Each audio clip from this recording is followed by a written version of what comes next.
Good morning. It is Wednesday, June 17th. And I have 2 more days in Rapid City, South Dakota. I still got a few more things on my list that I want to get done. So let's get to it.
Alright guys, I'm in Deadwood, South Dakota, Mount Rushmore Cemetery at the gravesite of Wild Bill Hickok.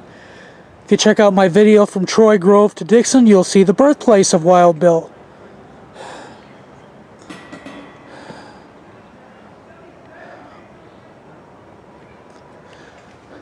Next to Wild Bill we have Calamity Jane. Where now? So let me just... And right over here we have Potato Creek Johnny.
day.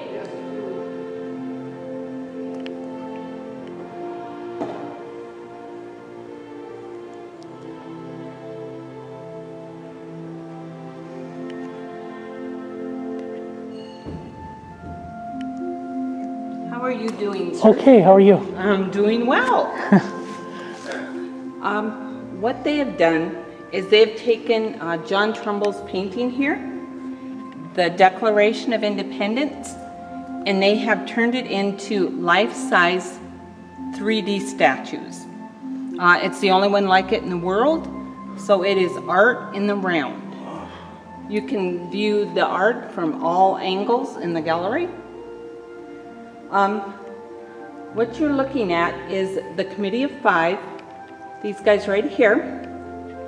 They're presenting the first draft of the Declaration of Independence to Mr. John Hancock. And most of us, we recognize Mr. Ben Franklin and then Mr. Thomas Jefferson. But there were 56 signers. So we kind of encourage our guests to get to know some of the other signers, such as Mr. Livingston. He's standing behind Thomas Jefferson. He was the only one of the Committee of Five who did not sign the Declaration of Independence. He helped prepare it and he helped present it. He was called to a last-minute meeting in New York. Yeah. And he was also the lead negotiator in the Louisiana Purchase. Okay. Let's see, how about if we pick on Mr. Richard Henry Lee right here. He is the one, if you notice as you go around the gallery, his right hand covers his left. He's missing 4 fingers on his left hand. He lost them in a hunting accident. And during that time frame, if you were disfigured or dismembered, you considered way down on the social ladder. So he put a black silk handkerchief over his hand. And it worked to his advantage, because when these men would get in a heated argument, he would wave that cloth. He knew what he was doing. So you'll notice on the outer ring of the gallery, we do have short biographies of each of the signers. Above that, we have replica flags of the 13 original colonies. And let's see, I'm going to go ahead and start a narration. Okay. Do you have any questions? No. Okay, please feel free to move about the gallery, sit down, relax, walk about. Okay. Okay? Great. Thank you. Thank you. I think I'm going to sit down for a bit. Okay then. I'll wait till you get seated and then I'll start the narration. Okay.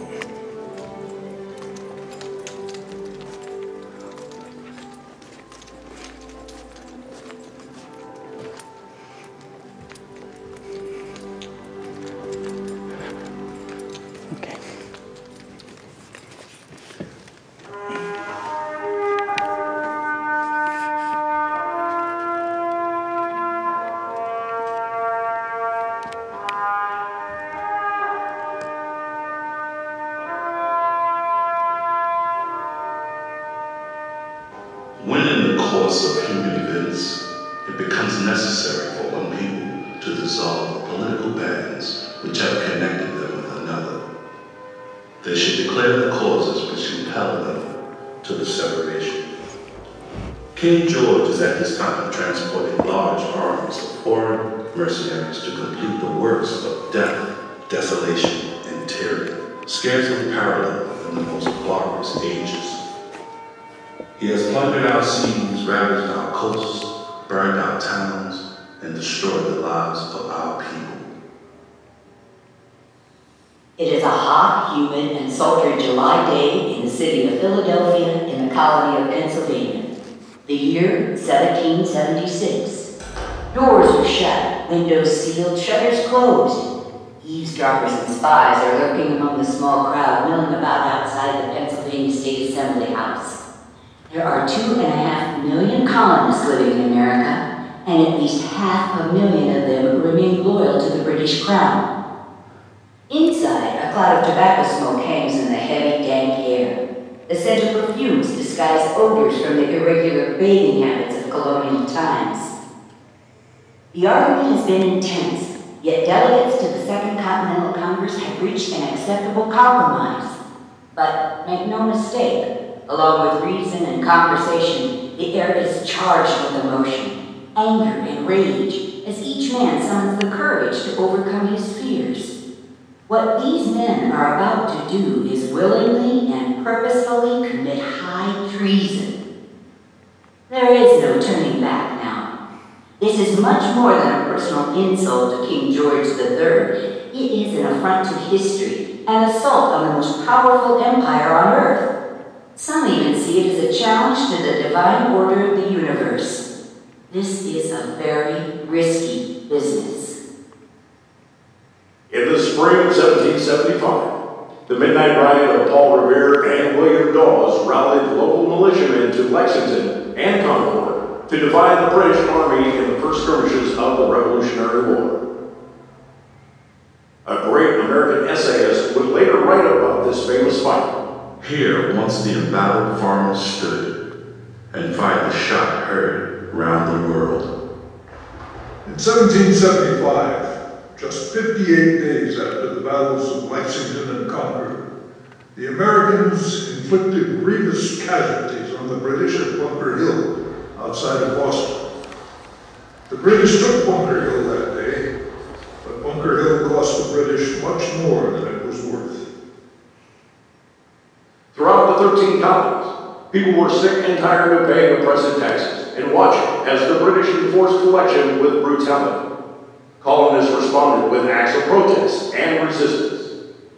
What we now call the Boston Tea Party was the culmination of the resistance against the Tea Act of 1773.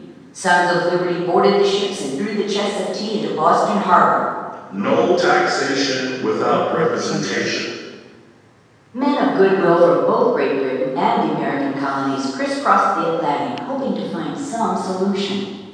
In 1774, Ben Franklin was called before the British Privy Council, where he assumed he would be treated with the dignity of his position as representative of Pennsylvania. Instead, he was taken into an old cockfighting arena and subjected to a blistering hour-long tongue lashing by the Solicitor General. In spite of the humiliating attack, Franklin maintained his silence as the crowd jeered. He had entered the room a hopeful diplomat. Franklin left a committed revolutionary. The delegates gathered in Philadelphia realized that King George and the British Parliament intended to ruthlessly punish the colonials for their rebellions. Up and down the 13 colonies, they felt the heavy hand of the king grinding them into submission. By early 1776, Thomas Paine's revolutionary pamphlet, Common Sense, helped fuel the cause of liberty among folk who believed it was common sense for them to fight for their own liberty. The American Revolution was armed, cocked, and ready to go full blast. Thomas Jefferson and the rest of the Second Continental Congress will finally declare in the summer of 1776 that America is a free and sovereign nation. Their actions will change the course of human history.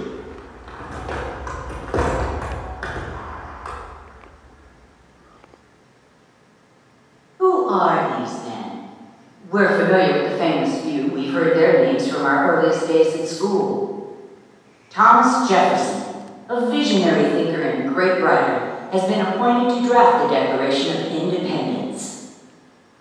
Benjamin Franklin, the eldest and most famous of this group, has worked with John Adams to craft and edit the document. As the presiding officer of the Congress, John Hancock will boldly sign his name first in a hand so large. King George may read it without his spectacles. Or so the story goes. These men are farmers, merchants, lawyers, physicians, and ministers. Their life experiences, education, and accomplishments may differ, but they are all successful, distinguished men. If we want to see a cross-section of 18th century American leaders, we need look no further than this room. John Witherspoon was a Presbyterian minister from Scotland who became an American the moment he landed. He didn't hesitate to mix politics and the pulpit, and he didn't mince his words. In my judgment, we are not only ripe for independence, but but in danger of arriving for water. Reverend Witherspoon paid a high price for independence. His son was killed at the Battle of Germantown. Richard Henry Lee of the Lars Lee clan of Virginia is the great orator. He sits next to Samuel Adams, cousin of John Adams, whose rabble-rousing rhetoric helped to fire the colonial revolt. Stephen Hopkins stands out in the hat he wears. His frail signature on the Declaration of Independence was caused by his lifelong shaking palsy, with his custom of drinking nothing all day, and then nothing but Jamaican rum and water all evening. Hopkins gave new meaning to the term revolutionary spirit, while regaling his fellow delegates with his wit and wisdom. Charles Carroll is the only Roman Catholic among a group of white Anglo-Saxon Protestants. For him, religious liberty was of the utmost importance. He would live on to the ripe old age of 95 as the last living sign. Thomas Jefferson and John Adams are the only two American presidents among the 56 signers. They also share the same death date. Both died on July 4, 1826, the 50th anniversary of Independence Day. Jefferson still lives. The 90-year-old Adams whispered on his deathbed, but he was wrong about that. His lifelong friend had expired a few hours earlier at Monticello. For the most part, these men are not political extremists. Most were born to a life of wealth and privilege. Others are self-made men, and a few, including Ben Franklin, Roger Sherman, and George Walton, are self-educated too. Some are soldiers as well as statesmen. Oliver Wolcott, a general in the Connecticut militia, was in New York City on the day the Declaration of Independence was read aloud to General Washington's troops. He watched as a cheering mob of patriots toppled a large statue of King George astride a horse, and then Wolcott got a wonderful idea. He had pieces of the broken statue shipped to his farm in Connecticut, where he put his wife, his children, and other volunteers to work, melting the lead statue into more than 42,000 bullets used at the Battle of Saratoga. His 11-year-old daughter, Mary Ann, is credited with making 10,790 bullets herself. Where are the women, you may well ask? There are none, of course, among the delegates to this Continental Congress. Women didn't have the right to vote in 1776, much less hold political office. Married women couldn't even hold property in their own name. But there is little doubt that our founding mothers, women like Abigail Adams, every bit the patriot of her husband John, supported the cause of independence. British soldiers destroyed the home of Elizabeth and Francis Lewis. They imprisoned Elizabeth for weeks under harsh conditions. Finally, General Washington negotiated her release in a prisoner of war squad. She suffered greatly in the ordeal and died less than 2 years later. Myths and legends surround our founding fathers. Some stories are inflated facts. Others are fictional accounts that become legends. It was important to a new country, however, to have heroes and tales of courage to unite people. These men wrote that all men are created equal, but the times were different. Slaves were considered property, often listed along with the household furniture in the ledgers of Jefferson's Monticello or Washington's Mount Vernon. Estimates vary, but between 1/3 and 1/2 of the signers owned slaves. Some freed their slaves after the signing. Some thought that slavery was on the way out and would soon die off of its own accord. Others saw slavery as an economic necessity and clung to it tenaciously. Some found themselves on the horns of a dilemma, damned one way or damned the other, with personal values in conflict with each other. Thomas Jefferson wrote to a friend, "As it is, we have the wolf by the ear, and we can neither hold them nor safely let him go. Justice is in one scale and self-preservation in the other." Though appalling to us in this day and age, they didn't even address the rights of anyone other than all white men. Their primary goal was to free the colonies from the rule of the king. Consequently, the issue of rights for others was left for future generations to address and resolve. Our forefathers were just like us, human beings made of the same stuff we are, sharing the same hopes and dreams for themselves and their families. They were flesh and blood men with inadequacies and hypocrisies. But in the end, when called upon to muster incredible resources of courage, they stepped up, raised the pen, and risked their liberty and their lives for a signature on a piece of paper. Most of these men are unsung heroes who, like most of us, were fallible human beings. But they aspired to values that were very dear to them, values for which they were laying their very lives on the line. These men had a great sense of what they called their sacred honor. Were they always worthy? Of course not. But they sought this ideal. Theirs was not just the pursuit of happiness. It was a clash of worldviews, and it would be the birth of a new nation. By the God in heaven, I owe no allegiance to the King of England. Let the British be warned that there will be an obstinate, awful, and tremendous war. I am on fire for religious freedom, the best and most glorious cause. The gun and the bayonet alone will finish the contest in which we are engaged. All power is derived from the people. Before them today is the final document. Drafted by Jefferson, edited by Franklin and Adams, the result of many months of political wrangling, but they have finally come to a consensus.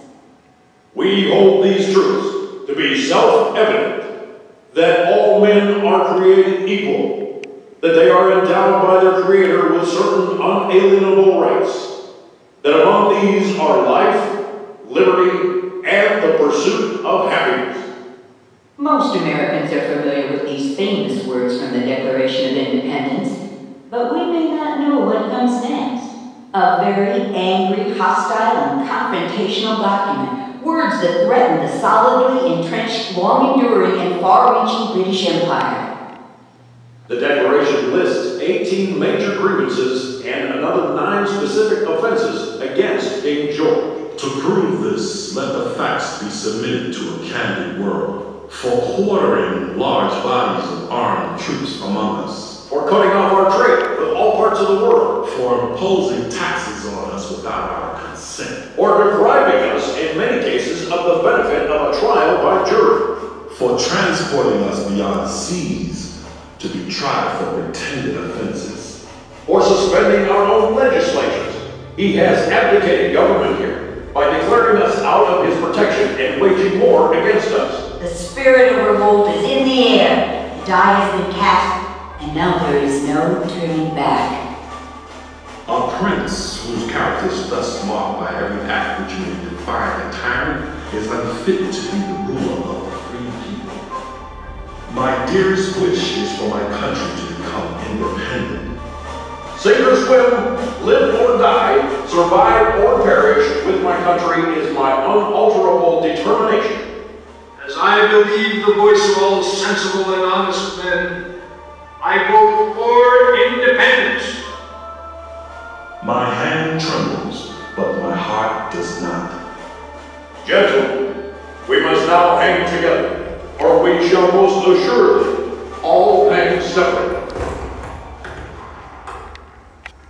With nothing but hope, an undisciplined army and navy, uncertain financial support from other nations, and a mere piece of parchment declaring their intentions, these men will go from this room, gathering their compatriots along the way, to face down the mightiest colonial power on earth. In total, the American Revolution would last for 8 years at a terrible cost in blood, lives, and fortunes. Of the 2.5 million colonists in America, 6,800 were killed in battle, some 8,000 were wounded, and about 10,000 died of disease. More than 18,000 were taken as British prisoners, including 5 signers of the Declaration of Independence. The British lost approximately 24,000 men. It is second only to the Civil War as the bloodiest war in American history. Through their courage and sacrifice, These men gave us a legacy of hope and freedom. They left us with a great challenge as well. We, the people of the United States of America, are honor-bound to maintain and protect their vision of life and liberty. Appearing patriotic, wrapping ourselves up in old glory and singing rousing songs, pledging our undying allegiance to the republic for which the flag stands, loudly proclaiming and demanding our rights is pretty easy, unless your life is on the line.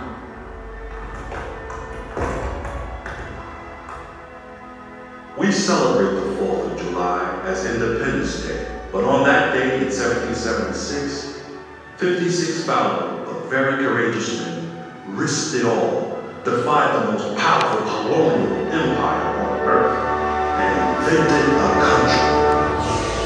In the name of freedom, liberty, and justice, and the true American dream, they pledged their lives, their fortunes, and their sacred honor to each other and their country, and affixed their names to a single piece of parchment, the Declaration of Independence, that changed the course of human history. Could you have done it? Would you have done it?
Hey, your mama and them got blankets.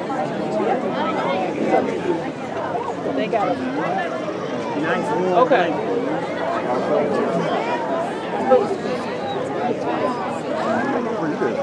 They don't want to see you?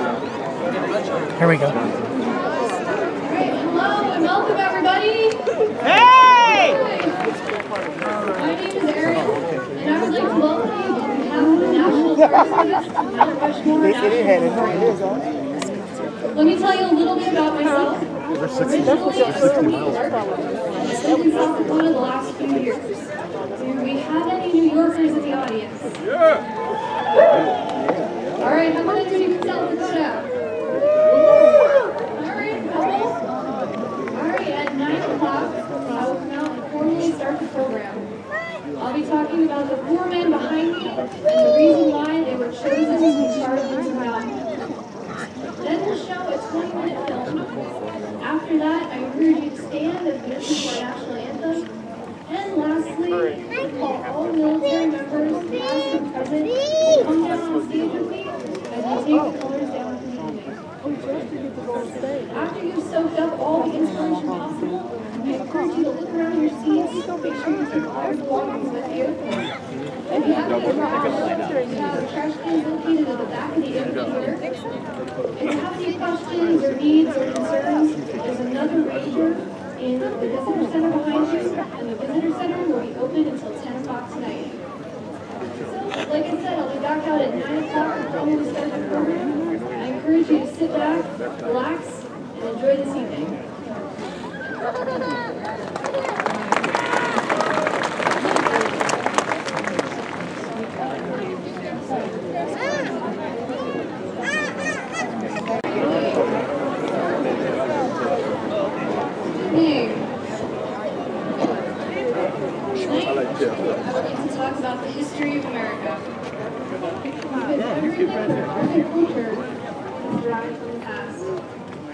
There are some that might disagree with that statement, thinking that history is meaningless. But what would happen to our country if we forgot where we came from? The great philosopher George Santayana said those who forget the past are condemned to repeat it. Tonight, it is to our past that I would like to turn. Our nation's past is filled with great men and women who represent the best that our nation has to offer.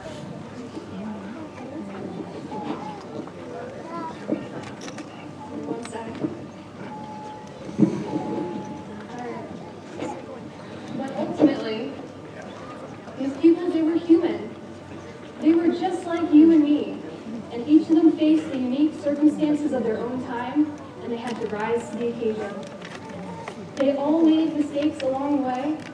They all lost their way at some point and then reclaimed it. And that is what a leader is. Someone who is not perfect, but who is able to lead despite their imperfection. Mount Rushmore is a monument to the great figures from America's past. And it was these men who formed the foundation on which our nation was forged. In doing so, they created a legacy of hope for future generations, including our own. George Washington is this country's founding father. He was our first national hero. In our nation's fight for independence from Britain, Washington held together a ragtag army of American colonists against the greatest army in the world at that time, the British Army. After defeating the British Army, Washington could have marched his own army into the capital and declared himself King of America. Some people were actually worried that that might happen. But Washington did not do that. In fact, he desperately wanted to go home to Mount Rushmore and live out of private life. The Americans wanted no one else to lead them. He was elected the first president of the United States, and everything he did set the precedent for years to come. Washington believed it was necessary to strike a balance between making the presidency powerful enough to function effectively without becoming a king or a dictator. Washington influenced the presidency by setting standards for political power, the military, and the economy. He served 2 terms, and he easily could have been elected again and again. But I believe one of Washington's greatest feats was his refusal to accept the proffered crown and his willingness to relinquish the office after 2 terms. He set the standard for limits on powers of the presidency, and his achievements built the foundations of our national government that have survived for more than 2 centuries. He was the man who could have been king, but refused the crown to save the republic. Thomas Jefferson is another founder of our country. He was the primary author of the Declaration of Independence, and he wrote these immortal words. We hold these truths to be self-evident that all men are created equal, and are endowed by their Creator with certain unalienable rights, that among these are life, liberty, and the pursuit of happiness. As our nation's third president, he had a pivotal role in forming the American identity, and he made the best real estate deal in all of American history, the Louisiana Purchase. With the Louisiana Purchase in 1803, the United States purchased over 800 million square miles of territory from France, doubling the size of the young republic. Jefferson asked Meriwether Lewis and William Clark to go on one of the greatest adventures of 100 lifetimes and go explore the uncharted American West. They were to gather information on the plants, animals, and people of the region. This group, called the Corps of Discovery, faced nearly every obstacle and hardship imaginable on their trip. And they passed this way on their explorations up the Missouri River. The Louisiana Purchase is considered one of the most important achievements of Thomas Jefferson's presidency. It opens America up for eventual expansion to the Pacific. Only a giant of Jefferson's stature could have envisioned this and made his vision become a reality. Abraham Lincoln. He was a giant among giants. So few presidents have been so reviled in life and yet so mourned in death. He led our country through its darkest time, the American Civil War, when we were literally tearing ourselves apart. Why didn't he just let the South go? That was an opinion favored by many back in 1860. Lincoln said, "A house divided against itself cannot stand." And he had a vision of a united America. He was fiercely political and he wanted to end slavery. And he understood it required patience, careful timing, and shrewd calculations. After the Battle of Antietam, Lincoln issued the Emancipation Proclamation and freed slaves. And now, he needed someone to win him the war. And that man would be Ulysses S. Grant. He had the moral courage to command the army, and he used it for the purpose of uniting the country again. Northern victory in the war preserved the United States as one nation, and it ended the institution of slavery that had divided us from the beginning. But these achievements, it came at the cost of 620,000 American lives. Let me say that again, 620,000 American lives. You could say that Lincoln was the last casualty of the war. Lee surrendered to Grant on April 9, 1865, and just 5 days later, Lincoln was shot in the War Theater. He had a vision for this country, and he was committed to preserving the Union at any cost. Giants such as Lincoln are truly immortal, and now he belongs to the ages. The last man I will speak about this evening is Theodore Roosevelt. He was a firecracker. He had this abundant energy and spirit, and he was able to focus it on any endeavor he pursued. He said, "Strenuous effort and overcoming hardships are ideals that should be embraced by Americans." Living the strenuous life is one of his mottos, and he led a strenuous life filled with adventure. He traveled the world as a big game hunter. He led the celebrated Rough Riders through the Spanish-American War. He was governor of New York and rose to our nation's highest office. His motto was "Speak softly and carry a big stick." A great example of this in action was when Roosevelt commissioned 16 new battleships, painted them bright white, and sent them on a tour around the world. This was a great way to show off America's military might. One of Roosevelt's many passions in life was nature and conservation. After he became president, he used his authority to protect wildlife and public lands.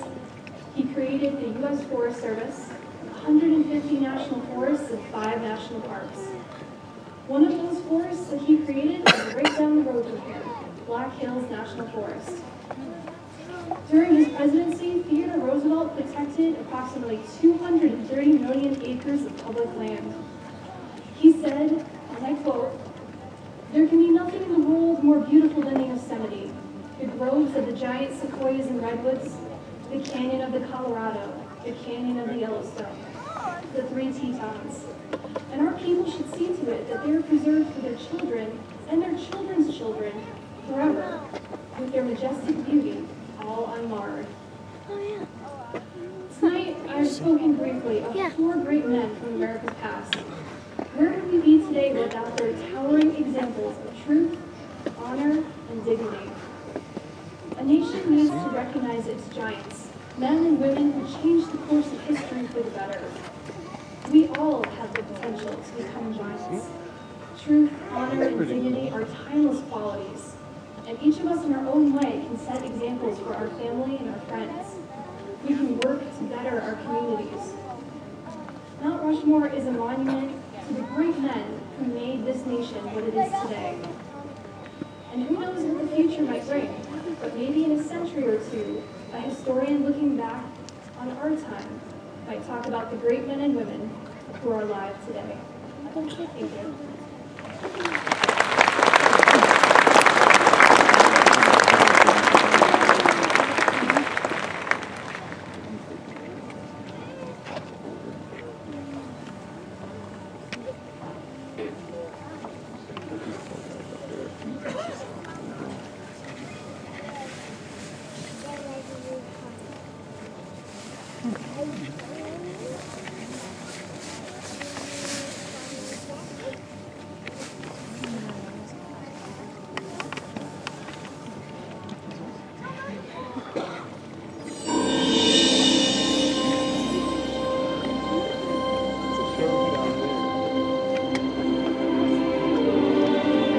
United States of America. It's hard to imagine, but not long ago, this great land of ours was pure wilderness.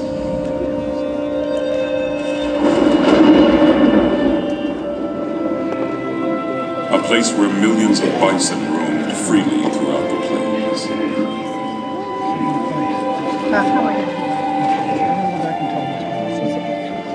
And those who lived off the land revered it as sacred ground.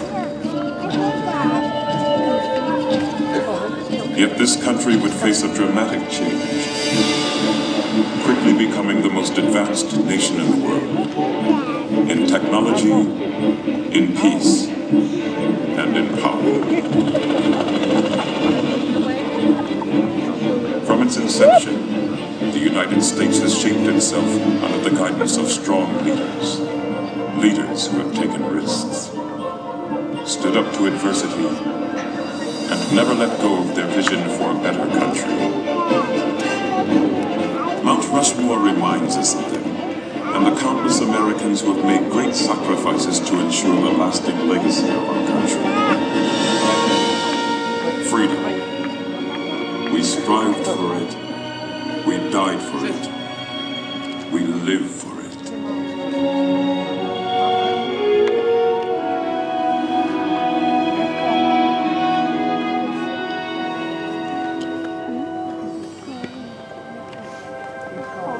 The year was 1923.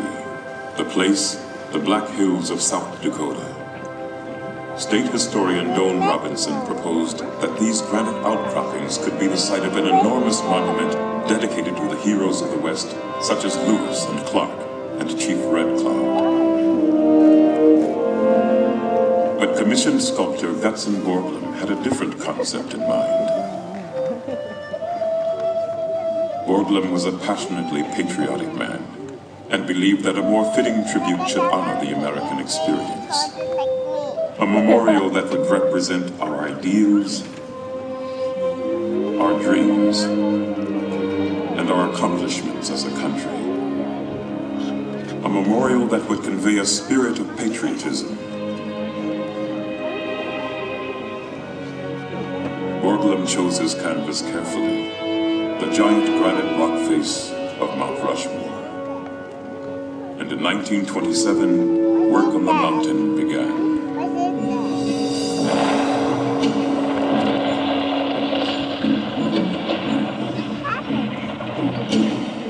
Borglum assembled a team of local miners, ranchers, and lumbermen to help with construction.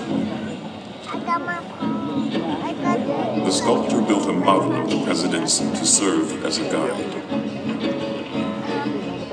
Every inch of the model represented 1 foot on the mountain.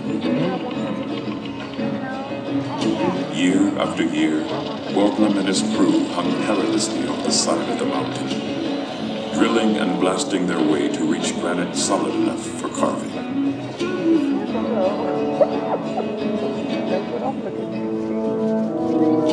It took 14 years and nearly $1 million to complete the 4 60-foot faces.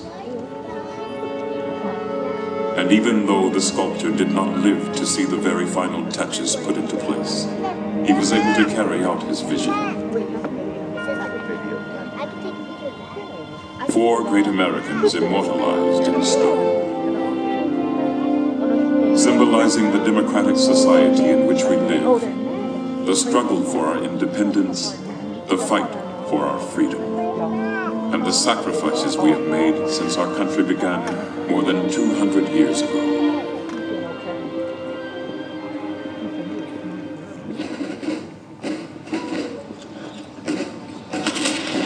It was a time of rebellion and of war.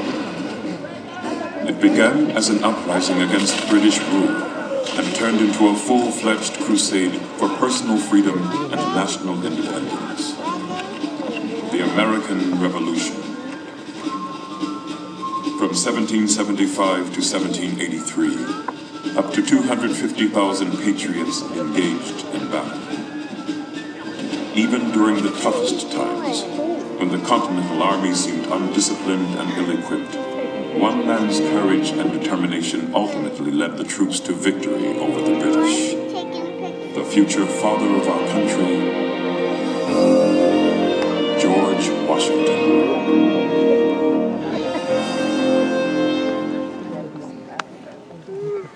Born and raised in colonial Virginia, George Washington grew up to be a firm believer in American independence.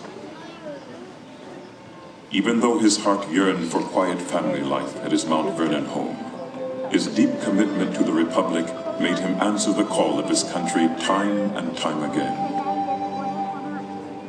As general, Washington became an instant hero throughout the colonies.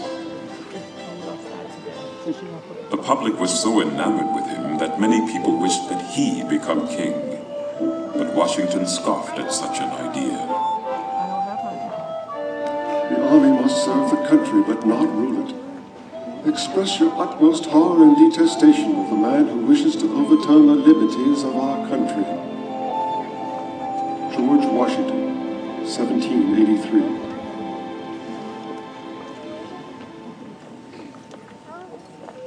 It was this kind of insight and integrity that made him the perfect person to oversee the creation of a new federal government. With no blueprint to follow, Washington kept the colonies united and on course during the infant years of this nation. And after ratification of the Constitution, when he was unanimously elected first President of the United States, Washington was keenly aware that he was laying down the framework for future presidents to follow. Washington's legacy is that of a man who was first in war, first in peace, and first in the hearts of his countrymen. In his inaugural address, he spoke of the task that lay before this new nation. The preservation of the sacred fire and liberty, and the destiny of the Republican model of government are justly considered as deeply, perhaps as finally staked, on the experiment entrusted to the hands of the American people. George Washington, 1789. George Washington welded this union, but it would take another great visionary to expand it. Thomas Jefferson, 3rd President of the United States. We hold these truths to be self-evident, that all men are created equal, that they are endowed by their Creator with certain unalienable rights, that among these are life, liberty, and the pursuit of happiness. Thomas Jefferson, 1776. Thomas Jefferson was the voice of the American people, inspiring patriots with his carefully crafted words written in the Declaration of Independence, the document that gave birth to our nation. It was also Jefferson who fought for religious freedom and the democratic notion that people should have a say in government, two very American principles we cherish today. Thomas Jefferson always thought of himself more as a scientist or scholar than as a politician. And it was this quest for knowledge that played a role in the greatest achievement of his presidency. In 1803, Jefferson acquired the French lands west of the Mississippi in the Louisiana Purchase, which doubled the size of the country. In an effort to find out what America now owned, Jefferson sent Meriwether Lewis and William Clark on their famous expedition out west. It was an exciting time of discovery for new Americans. However, what was good for a growing nation was not necessarily good for its original inhabitants. During this time of expansion, many Native Americans were uprooted from their homes and hunting grounds and pushed farther west. But during an address to a group of Cherokee chiefs, Jefferson prophesied about future relations between natives and new settlers.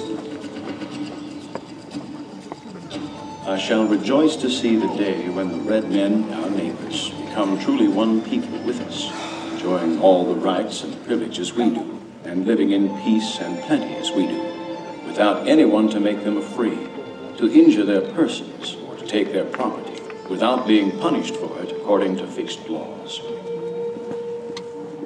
Thomas Jefferson, 1808. Jefferson's dream was slow to be realized as conflicts between the U.S. government and Native Americans set off a chain of events that dramatically reduced Native populations throughout the 19th century.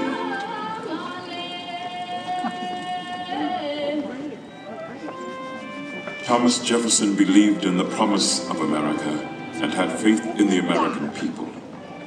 But this faith would truly be tested nearly 60 years later, when the Republic came dangerously close to unraveling.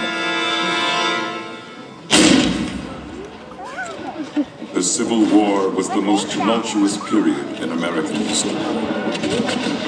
The differences between the states had deeply divided a nation, pitting brother against brother on American soil.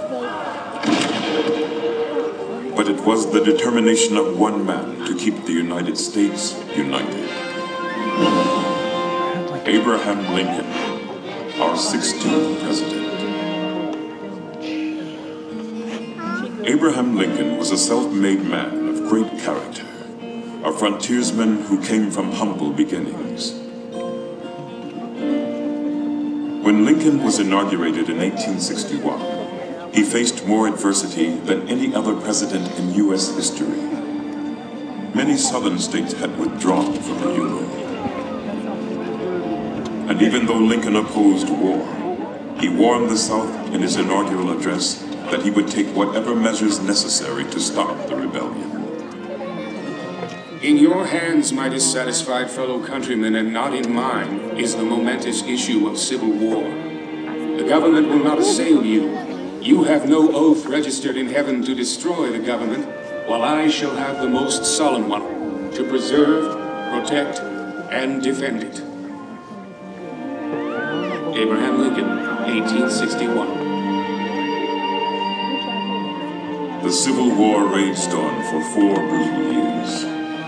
But Lincoln stuck to his commitment to democracy.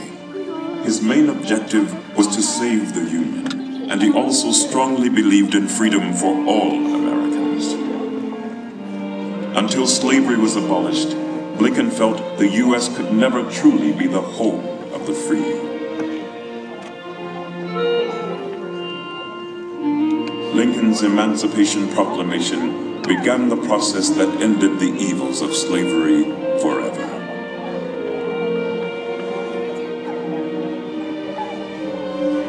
Over 500,000 Union and Confederate soldiers lost their lives in the Civil War.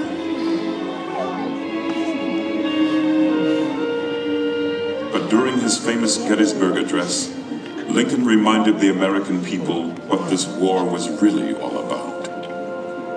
That we here highly resolve that these dead should not have died in vain, that this nation under God shall have a new birth of freedom, and that this government of the people, by the people, for the people, shall not perish from the earth.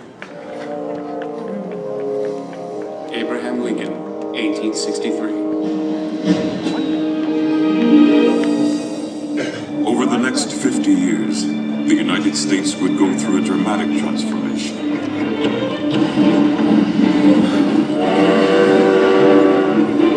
The year 1900 was coming around the bend, and America was turning from a rural republic to a budding industrial power.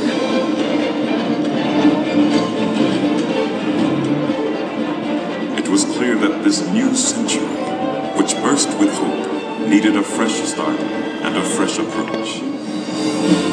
It was Theodore Roosevelt, our 26th president, who led the way.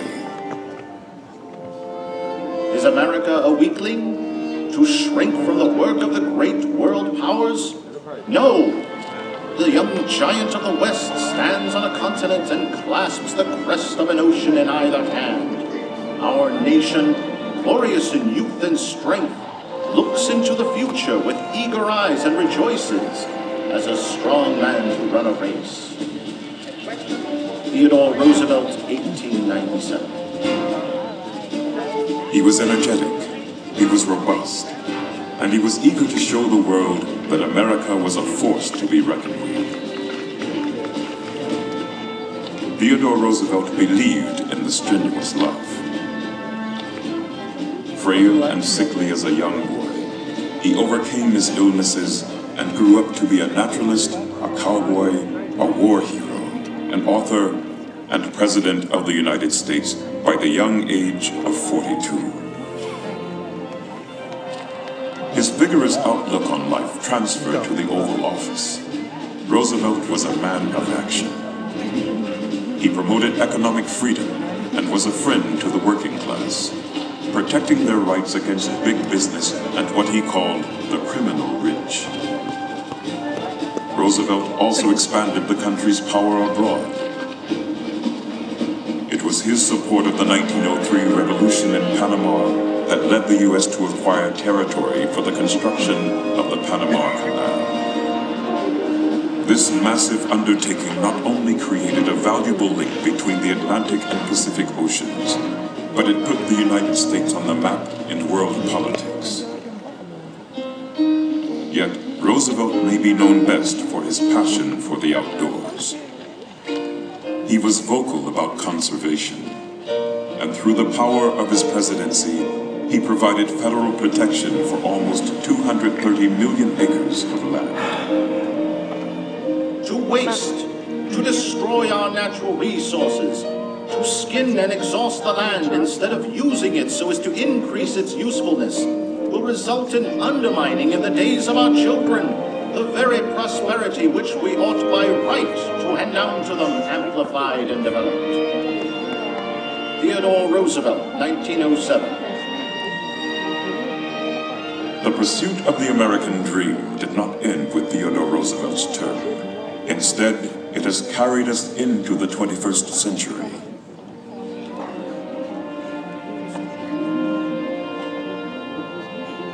Throughout history, countless Americans have made great sacrifices so that we can enjoy the freedoms of this land. The only thing we have to do, I have a dream to ask not what your country can do for you. The same freedoms guaranteed in our Constitution and Bill of Rights. The same freedoms millions of people have sought since the first immigrants arrived over 200 years ago.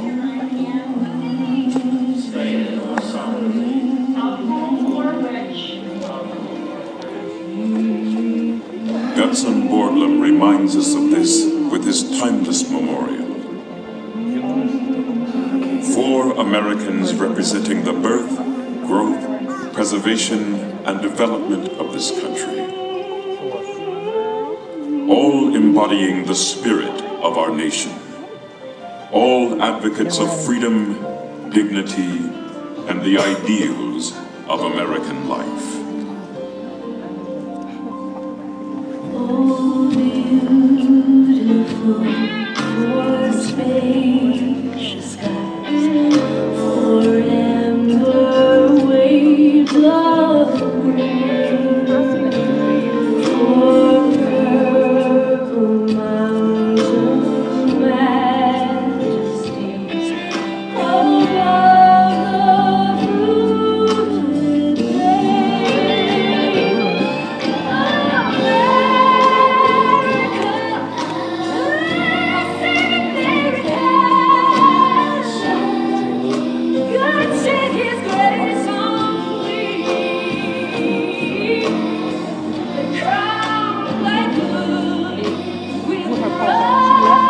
There it is. From sea to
Ladies and gentlemen, please rise and join in singing America's national anthem. Oh, say can you see my thoughts delight? What surrounding we hailed and twilight's last gleam, whose broad stripes and bright stars through endless sight, all the ramparts we watched were so gallantly streaming, and the rockets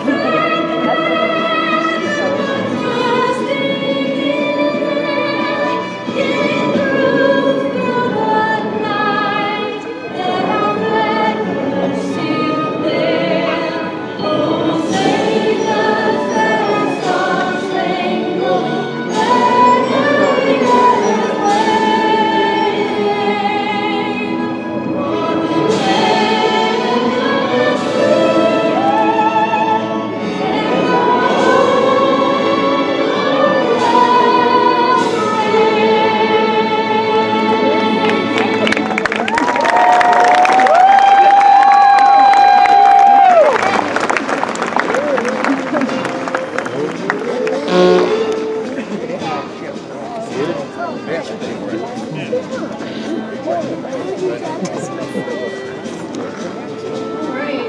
Mount Rushmore is known as the Shrine of Democracy. We would not be the great nation we are today without America's military. So I would like to invite military members, past and present, to come down and join me on stage as we take the flag down for the evening.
nice meeting you, sir.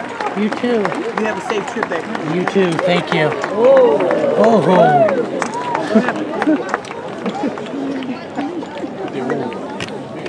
It's lightning. No, it's time. Shut it down. You heard what he said? 40-mile radius. Shut it down.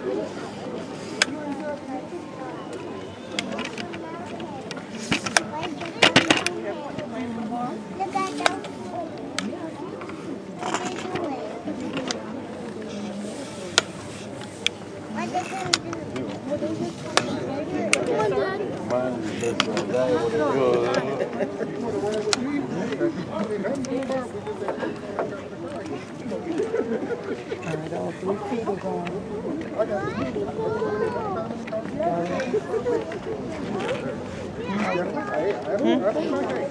I got it.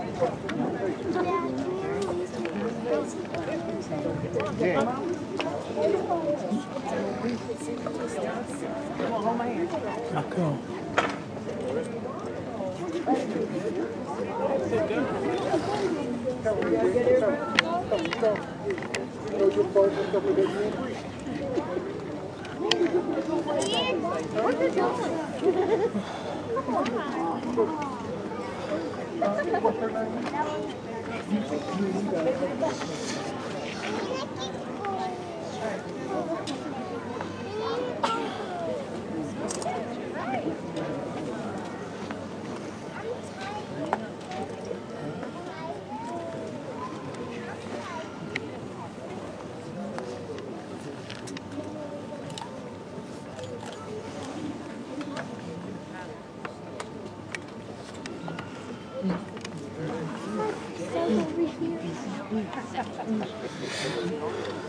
Sorry. Oh, that's okay.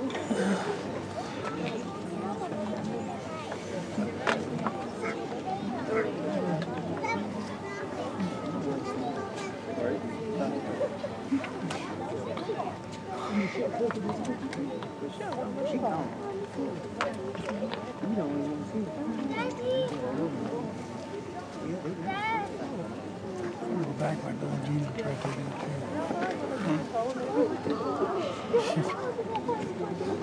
You think he ain't? You think he ain't? You think he ain't? Cause you know.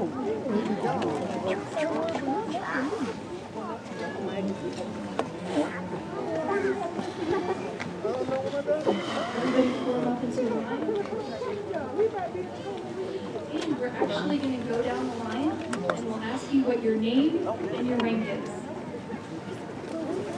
Sorry, I'm in red name and Have a good trip back to Chicago. Thank you. John Stark, United States Navy. Laurel, United States Navy. Retired. Rebecca Leonidas, active duty United States Air Force. Right here. Here. Somebody come out the stairs.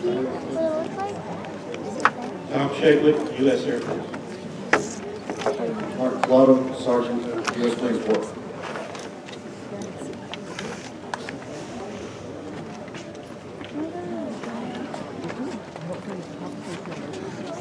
Captain Gary Hinson, United States Army. Matt McKenzie.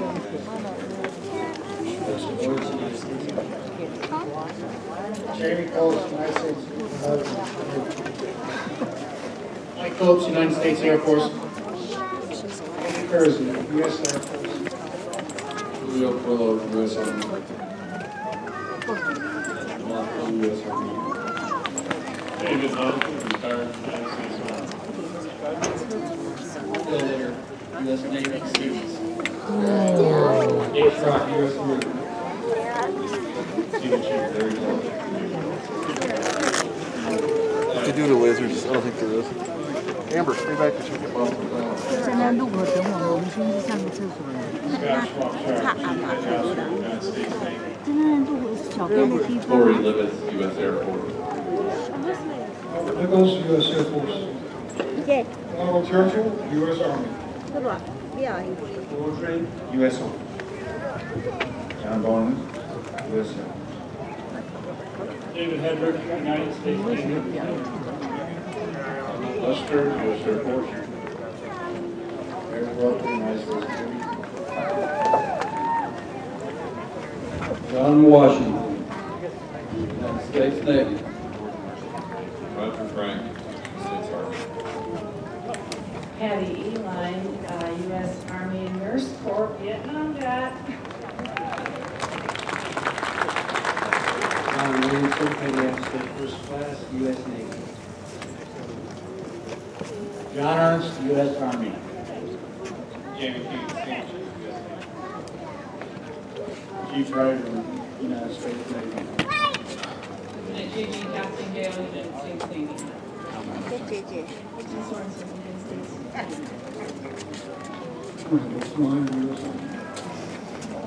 Robert Glover, U.S. Army.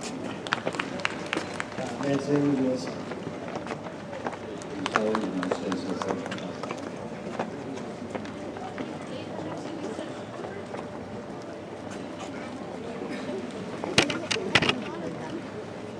这下面呢？下面呢？我们那个是3楼啊，还是2楼？ Sergeant First Class Terrence Soren, United States Army. Nolan Lee, United States Marine. Mike Dino, Commander, U.S. Navy. Michael Gary, United States Navy. Warren Perry, Airman First Class, military. Josh Bassett, U.S. Army. Josh Washington, U.S. Air Force. Roddy Beveridge, United States Army. James Croft, United States Army. Deer, United States Army. 怎么可能换一个？这是国庆日，才换一个。 Corporal David Oaks, Operational Control, United States Army. James Rodden White, United States Army.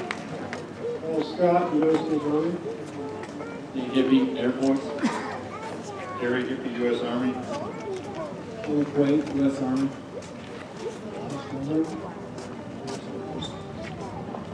Ray Olson, Chief Petty Officer, Vargas, United States Marine Corps. First Lieutenant Don Perry, U.S. Army. Jim Miner, U.S. Air Force. Sergeant First Class Gary Garner, U.S. Army. Mark Conyers, U.S. Coast Guard. Retired Command Sergeant Major Walter Brown, Army. Nick White, U.S. Army. Larry Banner, U.S. Air Force, retired. John Overhoff, U.S. Air Force. Steve Red, retired United States Army. Steve Bergman, U.S. Air Force. Scott Evans, U.S. Army. Marquis Specialist, 5th Class, U.S. Army. Ed Berridge, U.S. Army. Staff Sergeant Rob Clute, U.S. Army. All right, let's give a big round of applause.